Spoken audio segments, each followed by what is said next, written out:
Yogananda happens to be what I would call a spiritual prodigy. Steve Jobs apparently had only one book on his iPad, The Autobiography of a Yogi. The LA Times called him the first superstar guru of the 20th century.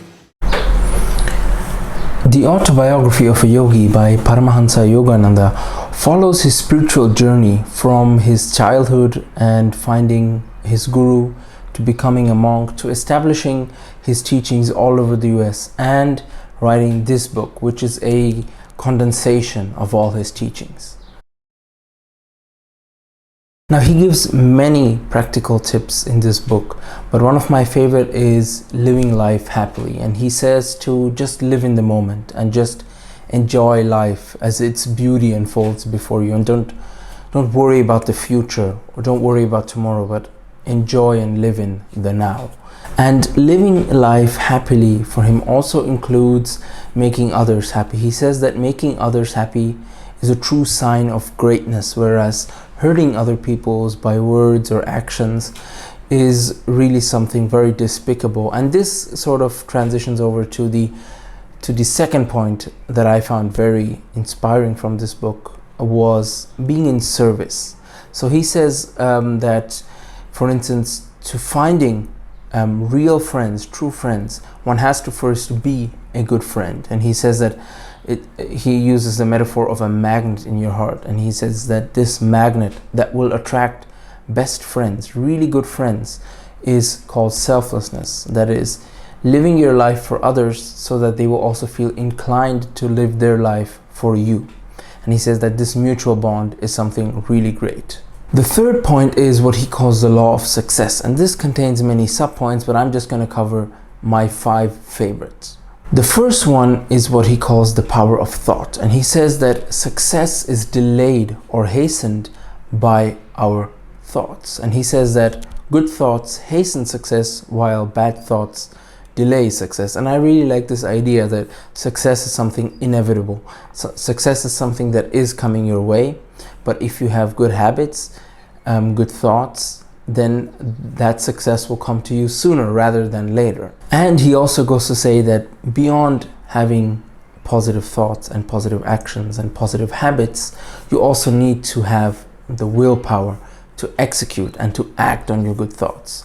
So he says this demonstrates in his eyes the power of thought. Speaking of willpower, he also mentions the enemy of willpower, which he calls fear. He says that fear exhausts your life energy, and that fear isn't really useful because it does not contribute to solving the problem or making it go away. Instead, you just postpone facing the problem. And he says that instead you should just face your problems, because fear will just decrease your willpower, which you need to solve problems and move ahead in life. The third part in the law of success is seeing the image of God in all men. And what he means by this is that many people today, myself partly included, we tend to judge ourselves quite leniently, but judge others very strictly. And he says to flip this around, and he says that you should be very strict with yourself, observe yourself, analyze yourself, and make sure that you really improve yourself. But with others, be a bit more lenient, be a bit more forgiving. And this really ties into the Stoic philosophy of controlling what you can. Instead of judging and getting frustrated about other people, just try to improve yourself, because in the end, that is all that you can really control.